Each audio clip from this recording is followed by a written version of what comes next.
증권통 투자 업데이터 시간입니다. 먼저 첫 번째로는 저희 리포트 살펴보실 텐데요. 중요한 증권사 리포트 4가지로 준비했습니다. 첫 번째 종목으로 DLENC 체크해보시죠.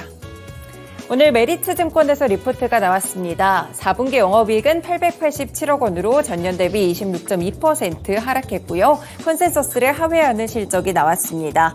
일부 현장에서 도급 증액이 지연되면서 주택의 원가율 개선폭이 예상보다는 적었다고 보실 수 있겠는데요. 하지만 이는 상반기 가운데 반영될 것으로 보이고요. 주택 매출 가이던스도 예상치보다는 높았는데 충분히 도달 가능한 수준이라고 평가하고 있습니다.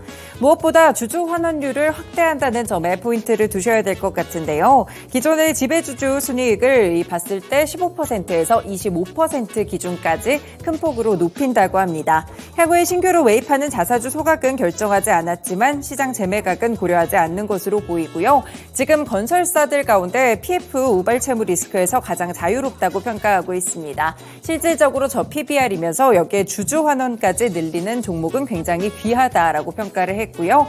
이에 따라 목표 주가는 55,000원까지 상향 조정했습니다. 네, 두 번째 종목입니다. 한정 KPS로 이베스트 투자증권에서 리포트가 나왔는데요. 4분기 영업이익은 266억 원으로 전년 대비 45% 정도 감소할 것으로 현재 추정되고 있습니다.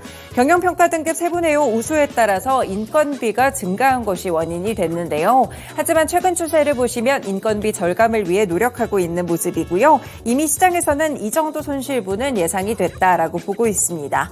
지난해 기준으로 봤을 때 4분기는 좀 좋지 않을 것으로 보이지만 이 지난해 전체적으로는 순이익이 급증하는 모습이고요. 인건비 절감으로 이익이 상승 중이고 밸류에이션은 2, 3년 전 대비해서 봤을 때 굉장히 저렴해진 상태라고 분석하고 있습니다. 현재 주가는 장기 횡보를 지속하고 있기 때문에 밸류에이션이 상당히 비정상이다라고 평가를 했고요. 최근에 또 저 PBR 관련 종목들의 트렌드가 좀 형성되고 있죠. 이에 따라 목표 주가는 46,000원까지 상향 조정했습니다. 네, 세 번째 종목 보겠습니다. 칩셋 미디어로 현대차증권 리포트인데요. 옥석 가운데 옥이다라고 평가를 했습니다. 4분기 영업이익은 23억 원으로 전년 대비 15.4% 감소했지만 컨센서스에 부합하는 실적이 나왔는데요. 일단 전반적으로 봤을 때 지난해 기준으로 역대 최대 실적을 경신했다라고 보실 수가 있을 것 같고요. 지금 라이선스 매출을 좀 보셔야겠습니다. 전년 대비 무려 4배 이상 급증하는 모습인데요. 이 라이선스가 AI용 NPU라든지 GPU에 탑재가 되기 때문에 여기에 필요한 영상 코덱 매출이 증가한 것이 주요 원인이었습니다. 결국에는 주요 매출처, 그러니까 전방 산업에 대해서 근원적인 변화가 생기고 있는 상황이고요. 실제 AI, 온디바이스 AI 수혜에 대한 기대감이 있는 종목들은 많은데 이렇게 실적으로 증명해내는 기업은 흔치 않다라는 평가를 줬습니다. 지금 이 갤럭시 S24가 AI 스마트폰으로서 굉장히 호평을 받는 상황 속에서 앞으로 라이센스에 대한 매출도 늘어나고 여기에 대한 수혜가 될 것이라고 보고 있는 상황인데요. 이에 따라 목표 주가 역시나 39,000원까지 상향 조정했습니다.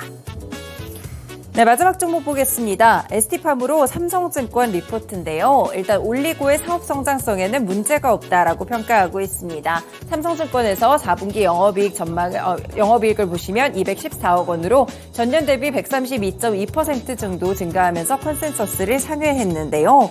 일단 자회사 CRO 기업이나 동물 모델의 비용 증가에 영업 손실에도 불구하고 올리고의 매출 증가 그리고 R&D 비용을 통제하게 되면서 컨센서스 대비 영업이익이 증가하는 모습들이 함께 나왔습니다.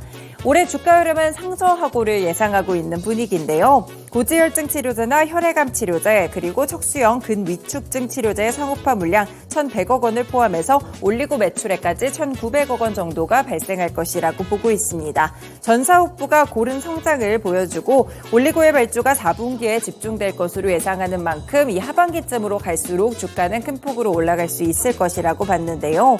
그리고 올해부터 내년까지 임상용 단계의 기존 수주 제품의 상업화 준비에 앞서서 상업화 물량에 대한 추가 수주까지 현재 기대되고 있는 상황입니다. 이에 따라 목표 주가는 9만 원을 유지했습니다.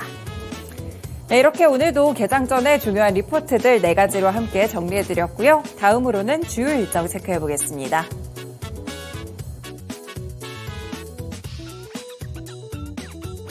네, 이어서 증시 주요 일정 확인해 보겠습니다. 국내 증시에서 실적 발표가 이어지고 있는 가운데 오늘도 실적을 발표하는 기업들의 일정이 있는데요. 어떠한 기업들일지 일정 통해서 함께 확인해 보시죠.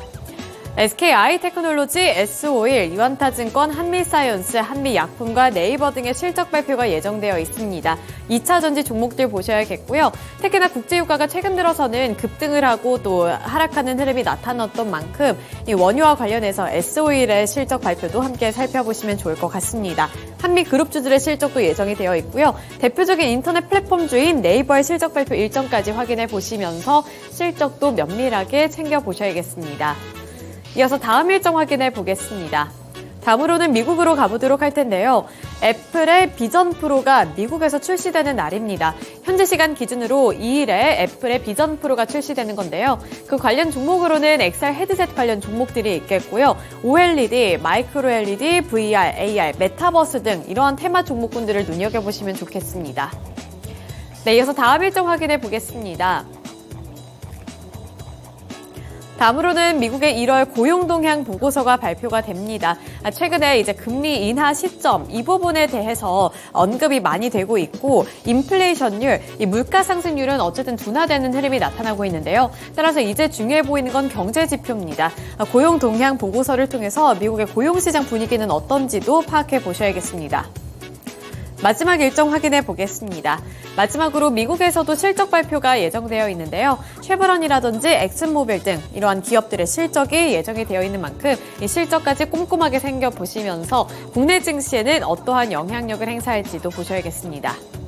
네, 이렇게 주요 증시 일정까지 확인해 드렸고요. 지금까지 증권통 투자 업데이터 시간이었습니다.